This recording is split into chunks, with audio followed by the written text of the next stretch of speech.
Hi everyone, welcome back to Now I See on CYC. I'm Anna Choi. Today we'll be continuing with our guest, Stephanie Livera. Thank you so much for coming back again, Steph. Thanks for having me. So from the last episode, you spoke about your amazing experience with your first Holy Communion. So the question I want to ask you today is, how is your experience today when you received the Holy Communion? Is it the same as your first ever experience? I think each experience is different, but I'm still so in love with the church. So I think I'm a little less nervous receiving it. I think sometimes the practical side of things, sometimes I forget to open my mouth, or that kind of just the everyday sort of stuff was a bit stressful at first, like walking in the line or like which way am I taking the covering thing, or where am I? And then the actual, that actually did get in the way a little bit. At first I was a bit stressed about actually receiving communion, and I had received communion in the Catholic Church before, and you received it with your hand, so it was a bit awkward at first. That was a bit of a barrier, but in terms of the actual the emotional or the feeling side of things, it changes.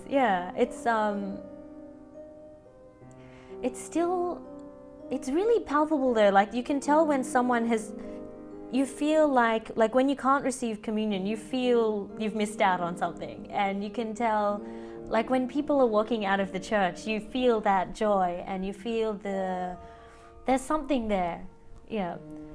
So how did life change after you joined the church? It changed slowly, and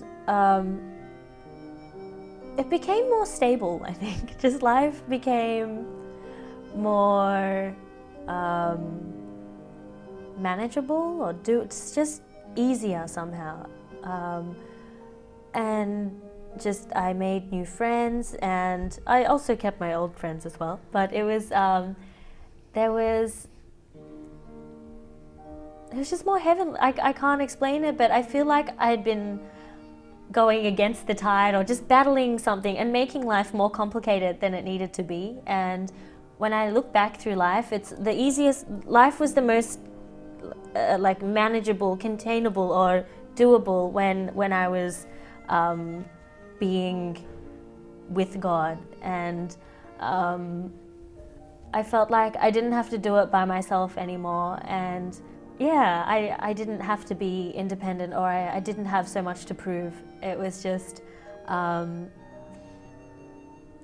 life changed. Like my quality of life improved as well, and my relationships with others, the depth, and learning to know myself. I think a lot of the struggles that I encountered was just knowing who I am, and I always get a lot of comfort in knowing that the God already had that worked out, and he knew me, and there was no big mystery in my in figuring out what I wanted, what I need to be doing, or what I'm supposed to look like or do, and just be. So life changed. So physically I moved back home. There was just many blessings. I have spent more time in the church, which I'd never really thought I would do. And there's lots of outings, Bible study, lots of events, and never really a dull moment. I'm not sure what else to say about life changing. So, how did your friends and family react to you joining the church, or joining a church? In your case, you've gone through so many other different phases in your life. It surprised me. I had this kind of showed me how accepting and beautiful some of my friends were that had been with me. Some friends from university actually came to my baptism, and I was really moved by them being there. I kind of thought, why? And then, the response was like, no, Steph, this means a lot to you. Like, this is your spiritual journey, and this is coming from two atheists. That really, and these were people, like one of them in particular, she had been put off by Chris, and she had really felt overexposed to a lot of Bible bashing, and she was still happy to come and be a part of my baptism, which I think it was nice to have that acceptance. With the family, it was also, there was acceptance and not at the same time, and I think recently it's really improved. I can kind of see it from their perspective, you know, suddenly spending a lot more time doing a new activity and, you know, wanting me to live a normal, whatever, early 20s life. And yeah, especially Orthodoxy calls us to be quite, you do spend a lot of time in church, and I think sometimes that can be concerning to any family. You know, they're wondering, well, what are you doing with all your time? But I think as I've slowly adapted to, just managing my life and showing that I'm stable, consistent, being more loving, just simple acts, you know, doing the dishes. I think I kind of had the wrong approach at the start. I was kind of a lot more preachy about things and being a bit too much, I guess. But I think I've settled into, just making it more harmonious at home. And by God's grace, it's life is good. Did your friends notice any changes in you? A couple of times. So there was like some concerns. I was spending a lot of time at church and with the fasting, the requirements for that, and a couple of concerns, like becoming a bit more conservative, you know, dressing slightly differently, kind of concerns about some of the possible limitations I might be putting on myself in becoming Orthodox. There were some other kind of interesting questions, like, you know, why would you join such a, you know, fundamentalist or extreme religion? So what were the differences before and after that you saw in yourself?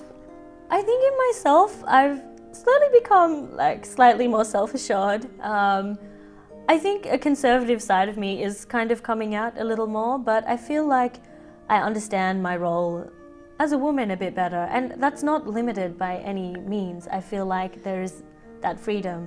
I actually wrote a little article or something for our newsletter, and it was all about finding this new identity in Christ, and that I could be so much more than whatever label I'd previously put on myself as XYZ, like being a person of particular color or a gender or ethnicity, all of that in Christ, where we become uniquely us. And I think that was the biggest change, is learning to be comfortable with me. Is there anything else you would like to add?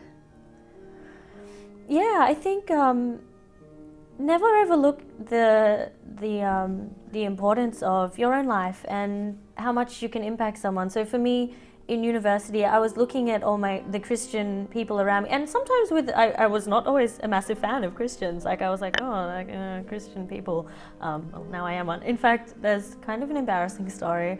I was at a house party once, and I'd been judging some Christian people and be like, oh my gosh, those people over there, they're Jesus people. And turns out the girl that I was talking to was actually Christian, and she said, oh, Jesus people, I like that. And she just took it in her stride. And then I felt a bit awkward that I had been kind of trying to gossip about a bunch of Christian people. And I always felt like I had a lot of Christians in my course, and they always seemed to be so on handing in their assignments on time, and things just seemed to line up for them, and they always had good attendance at their recitals from, you know, church, like this community strength, and they were loving people and they were helpful, and these are little things I remembered. Even when I wasn't particularly Christian myself, I'd look to them and just kind of think, well, things are working out for them, like they're swimming and I'm not, like what's happening?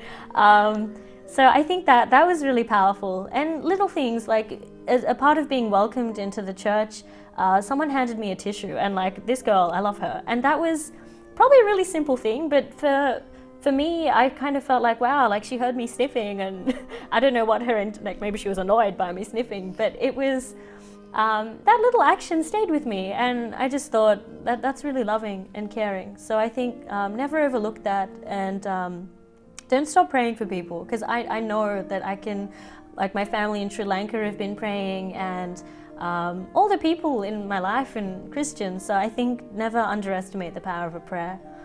Yeah.